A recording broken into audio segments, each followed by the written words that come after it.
आता आपल्या आवडत्या मालिकेचे संपूर्ण भाग मालिका प्रसारित झाल्यानंतर लगेचच पाहू शकता फक्त सन नेक्स्ट वर. भारतातील प्रेक्षकांसाठी मोफत सेवा. एक चान्स दिला. तुझ्या पोटात कुणाचं पाप वाढतंय की नाही वाढत याचा फैसला डॉक्टरच करतील.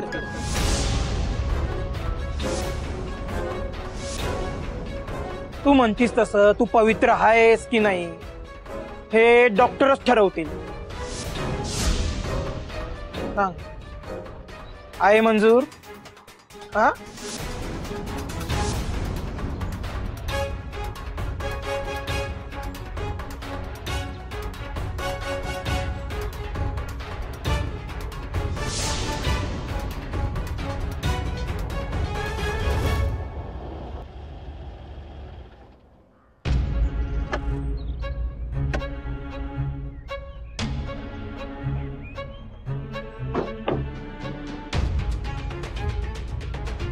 बरं झालं म्हणे आपण वेळेवर पोहोचलो, नाहीतर त्या गुंडांनी विक्रांतला जीवे मारायला कमी केलं नसतं.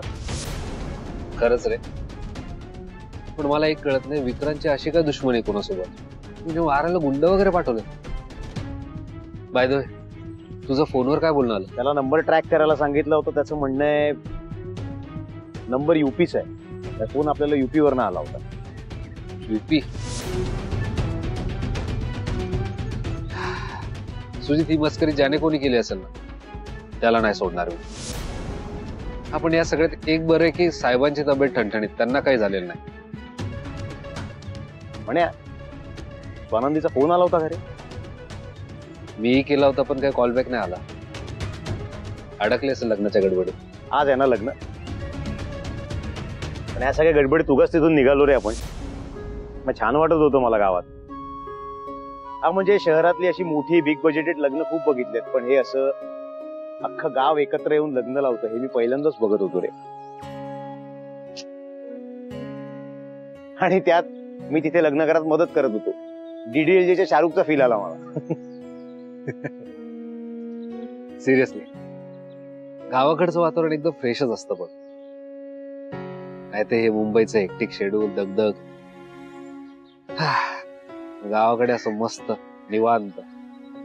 आता मला कळतंय स्वानंदीला गाव सोडून मुंबईत काय यायचं नाही. पण बॉस, काही झालं तरी स्वानंदीला मी मुंबईला परत घेऊन येणारच.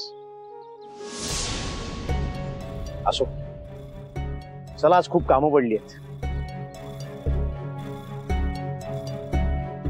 म्हण्या पोचलो साखर गावात. चला, खूप कामं राहिली आहेत. कामं उरकून घे.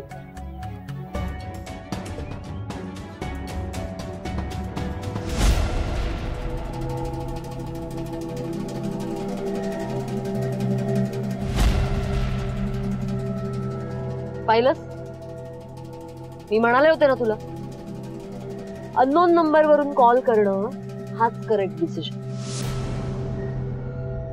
आता या दोघांना बाप जन्मात कळणार नाही की स्वानंदीच्या बहिणीच्या लग्नातून कॉल करून आपणच यांना बोलावलंय. कमाल कमाल प्लॅनिंग होतं मॅडम तुमचं. अरविंद, तुझं कसं आहे ना, तू उगीच डोक्यात राग घालून घेतोस. जे काम छोटी सुई सुद्धा करू शकते त्यासाठी तलवार हातात घ्यायची गरज नसते रे. खरंय, पण मला त्या सरपंचाचं काही कळत नाही. तो का तुम्हाला फोटो डिलीट करायला सांगतो? मूर्खा माणूस आहे रे तो. जाऊ दे, त्याच्याकडे कुठे लक्ष देतो. अरविंद, त्या दोघांना स्वानंदीला तिकडे एकटे टाकून आपण परत बोलावलंय. This is a big victory Arvind. Yes. काय मज्जा येते माहितीये मला. अरे, ही मुमेंट एन्जॉय तर करू दे मला. सरपंचाचा कुठे विचार करतोयस तू? आता स्वानंदी हा चॅप्टर आपल्या, स्पेशली माझ्या आयुष्यातून कायमचा संपलाय. अगदी चॅप्टर प्लॅन होता. चॅप्टर संपवायचा. निघूया. हो.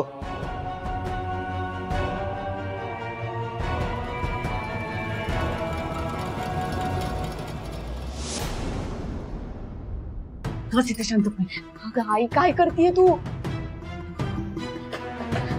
आई मस्त सांगितलं ना. अगं ऐक तर माझं. आई मला सांग, तर त्या सरपंचाने डॉक्टर आणला आणि त्या डॉक्टरनी गावासमोर सांगितलं की तू गरोदर आहेस, तर काय होईल? अगं पण काही काय बोलतीयस? रिपोर्ट कसा पॉझिटिव्ह येईल? मला खरं खरं सांग, तुझं कोणावर प्रेम बी आहे का? हा, मला माहितीये तू मुंबईला गेलतीस, तिकडे कोणी तुझा मित्र असेल, काय झालं असेल तर मला सांग बाई. अगं मी नाही रागवणार तुला. कोण आहे तुझ्या पोटातल्या बाळाचा बाप? हा, कोण आहे या बाळाचा बाप? अगं बोल.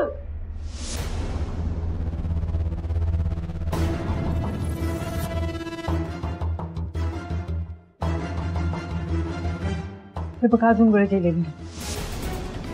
या बाळाचा बाप कोण आहे हे जर का समजलं ना, तर आपण अजून काहीतरी करू शकतो. आपण मार्ग काढू यातून. तुझा कोण बी मित्र असेल ना, आपण त्याला भेटू, त्याच्याशी बोलू. पाहिजे तर मी त्याच्या घरच्यांना भेटन, त्यांच्या पाया पडन, आणि 4 चौघांसमोर बळजींकडनं तुमचं लग्न लावून देऊ. मला तर दुसरा काही मार्ग सुचत नाही बाई यातून. सांग की.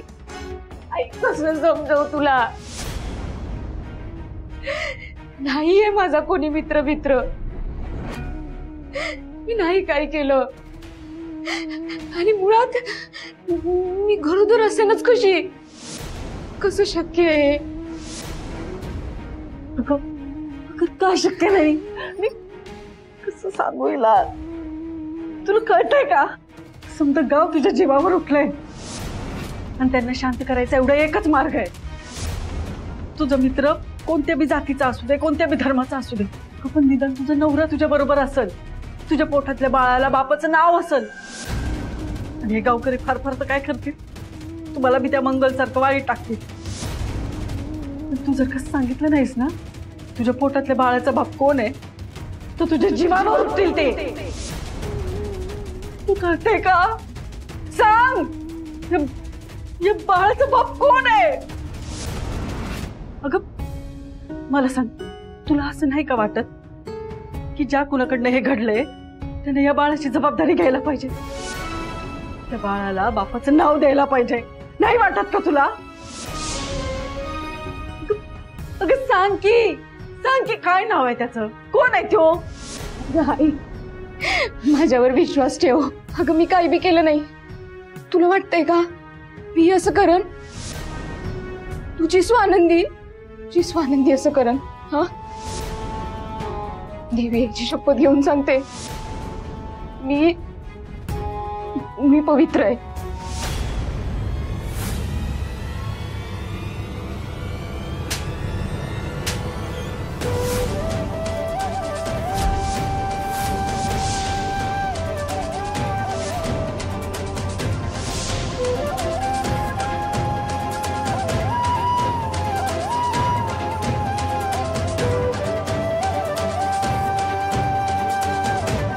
गिरिजा काय सांगून गेली? हा, ती जे प्रश्न विचारत होती ते समजायला हो हो म्हणत होतीस ना? मग ती समधी लक्षणं पोटुशी असल्याची काही.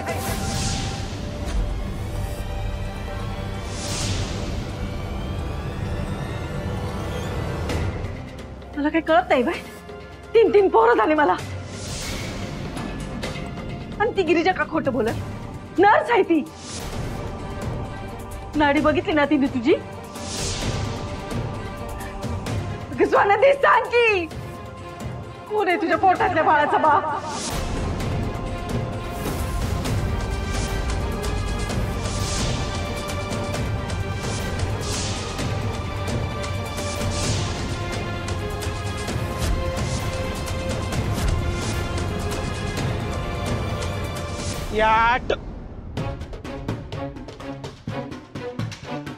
या टवळीला आपण ठणकावून सांगायला पाहिजे, ही मुंबई नाही गाव आहे आपलं, आणि गावात राहायचं असेल तर इथल्या रीतीभाती इथले नियम पाळावेच लागतील.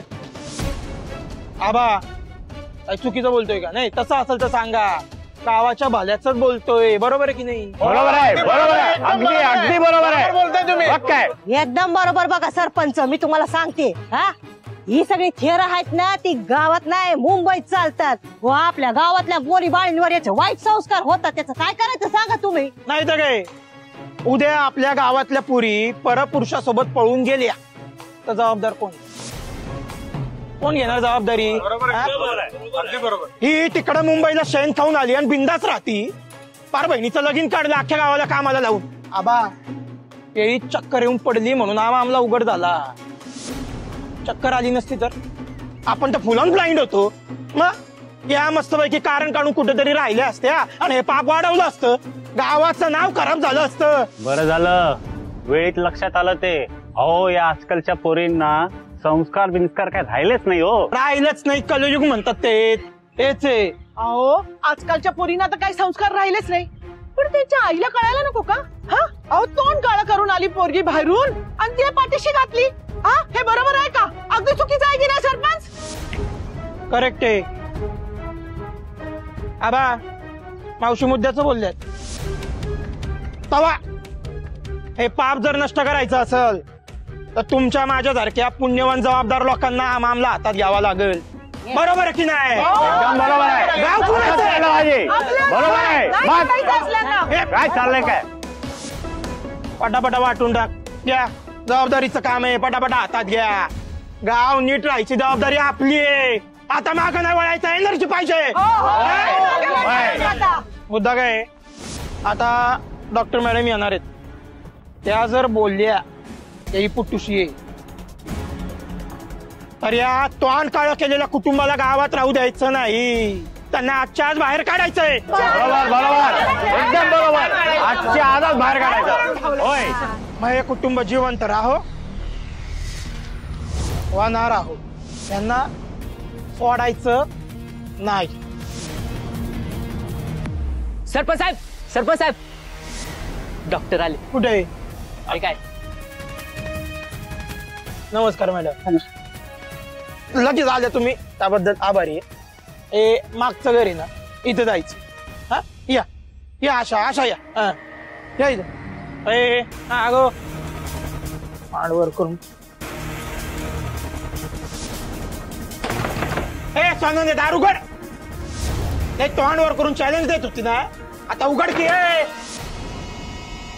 हे बघ तालुक्यावरून डॉक्टर मॅडम आल्या, त्यांचं वाया घालवू नको.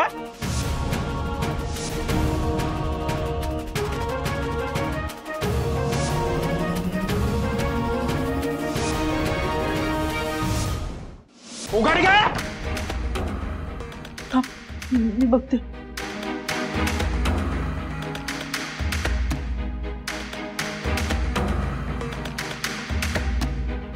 ओ आई आत्ताच्या आत्ता दार उघडा. हे बघा डॉक्टर मॅडम आल्यात.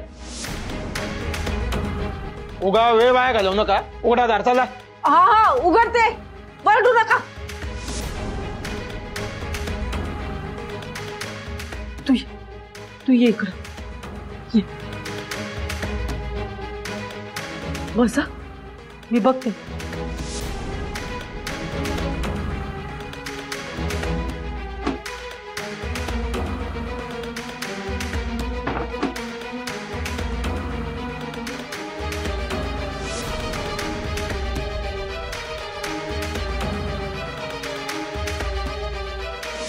बघितलं का डॉक्टर मॅडम? हीच ती बाई. यांचीच मुलगी ती स्वानंदी. कोणाचं तरी पाप पोटात घेऊ सासूपणाचं आव्हानलंय आणि आम्हाला सांगते शांत राहा म्हणून. बरोबर आहे. नाही तुम्ही आत्ताच्या आत्ता आज चला आणि जे काही खरं आहे ना ते सगळ्यांसमोर उघड करा. चला आत चला. नाही कुणी बी आत यायचं नाही. फक्त डॉक्टर जातील आतमध्ये. हे बघा बाई माणूस म्हणून लई शांतपणे घेतो. सरपंच मी तुम्हाला हे बघा सांगते, आई आतमध्ये आई कुणी नाही. बाई माणूस म्हणून आतमध्ये आत कुणी घालत बी येणार नाही म्हणजे नाही. पुरुष मंडळी कोणीही आत येणार नाही. मी आत जाते, तपासते, काय ते सांगते.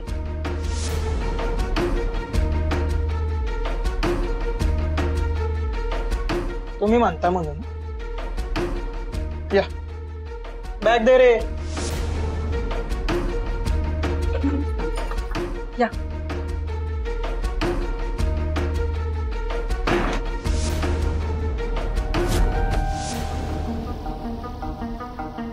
काय त्रास होते? प्रेग्नन्सीची शंका काय येते? माझ्या तायडीच्या लग्नात चक्कर आली मला म्हणून. बरं रडू नकोस, आपण तुला तपासूया. जरा आडवी पडतेस का?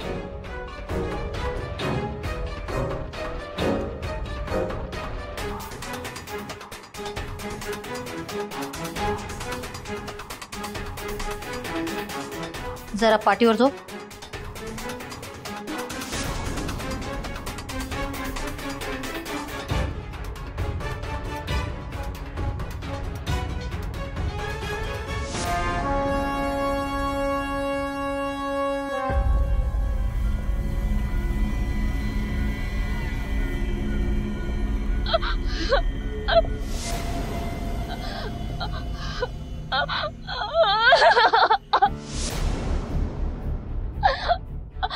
अगं ही कार्तिकी आली आहे. माझं लग्न, माझं लग्न, माझं भांडण, माझं लग्न, माझं लग्न. चल चल चल चल चला लवकर. कार्तिकी शांत. बाई काय अवस्था झाली बघा या पोरीची. वाजलं गेलं होतं हिच, पण काय होऊन बसलं बघा. अहो काय सांगू तुम्हाला, या लग्नाची ती किती आतुरतेने वाट बघत होती, किती आनंदी होती. मला कुठं बी भेटली ना तर बोलायची काकी बघ मी हे खरेदी केलं, बघ मी ते खरेदी केलं, ही बघ माझी मेहंदीची डिझाईन. अगं किती तो उत्साह. आणि बघा काय झालं ते. भर मांडवात ना मुश्किल झाली ना आता तिची. काय ग कार्तिकी, आता तुझ्याशी लगीन कोण करणार ग? काय आमचा डाग लागला ना ग तुला. काय सांगू ताई, स्वानंदी सारखी ना विश्वासघाती बहीण असेल ना तर शत्रूची पण गरज नाही पडणार. अहो कार्तिकीच्या सुखावर उठली ही बया. स्वानंदी मुंबईला जाऊन स्वतः तर मजा करून आली, पण या बिचारा कार्तिकीचं नशिबी तर हे लग्न पण नाहीये. फार वाईट झालं. शांत हो ग, शांत हो कार्तिकी. खरं बोलताय काकी तुम्ही. या स्वानंदी सारखी बहीण ना असल्यापेक्षा नसलेली बरी.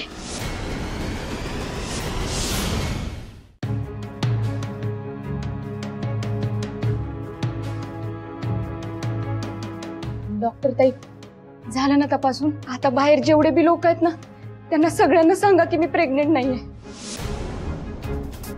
हो मी असलं तसलं काही बी केलं नाही. प्रेग्नेंट कशी होणार? तुम्ही सगळ्यांना सांगता का मी धुतल्या तांदळासारखी पवित्र आहे? अहो पण डॉक्टर काय बी बोलू नका. तुम्ही जे सांगणार आहात ते पचवायची ताकद नाही माझ्यात. नकस ते एक विनंती आहे, गावासमोर हे सत्य नका सांगू. मी हात जोडते तुमच्या पुढे. आमची आबरू चवटेवर आणू नका डॉक्टर.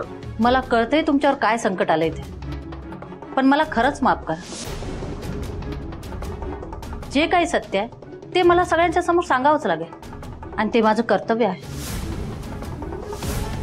हे बघा, खोटं बोलणं माझ्या पेशाच्या नैतिकतेत बसत नाही, त्यामुळे मला खरंच माफ करा. असं म्हणू नका डॉक्टर. अहो माझ्या पोरीचं जगणं नकोसं करतील ते लोक. आम्ही गरीब माणसं, अब्रूच काय ती आमची श्रीमंती डॉक्टर. ती बी चव्हाट्यावर आली तर कसं जगावं आम्ही? हे अब्रू वगैरेचा विचार तुमच्या मुलीने अगोदरच करायला हवा होता. ही गोष्ट जर गावासमोर कळली तर तुझ्या कुटुंबावर काय परिस्थिती येईल याचा जरा तरी विचार करायला हवा होतास. ही गोष्ट झाकूनही न झाकल्यासारखी आहे. आज नाही तर उद्या सत्य लोकांना कळेलच. तुमची अब्रू तर जाईलच, पण डॉक्टर म्हणून मी नालायक ठरेल. सॉरी, मला खोटं बोलता येणार नाही. हो ताई, काय बोलताय तुम्ही? कसली अब्रू, कसली बदनामी. हो मी देवी याची शपथ घेऊन सांगते, मी काय बी केलं नाही. खरंच माझा काय बी गुन्हा नाही. तुझ्या पोटात मूल वाढतंय.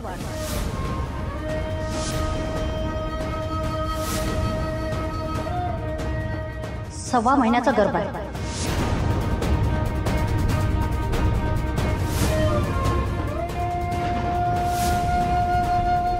तू प्रेग्नंट आहेस.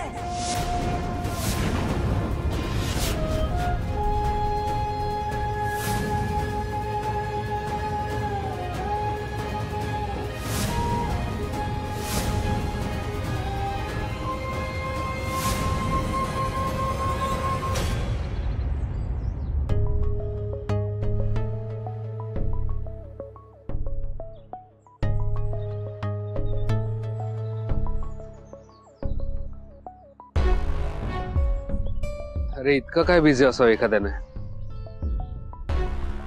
हेवाना लग्नही लागून गेलं असेल.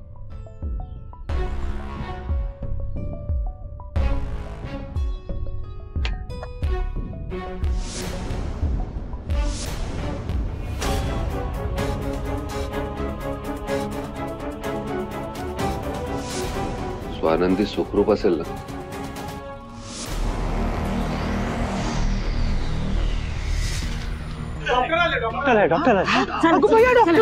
आता सगळा सोक्ष मोक्ष मी सांगते बघ तुला. चल लवकर चला लवकर. काय झालं? नाही बघा, जे काही कळलं असेल ना ते क्लिअर सांगा. काय तुम्हाला बी माहिती आहे, या अशा गोष्टी तापामरून लपवता येत नाहीत, कधी ना कधी बाहेर येतात. आणि समजा तुम्ही आज लपवलं आणि उद्या आम्हाला कळलं तर तुम्ही गोत्यात याल.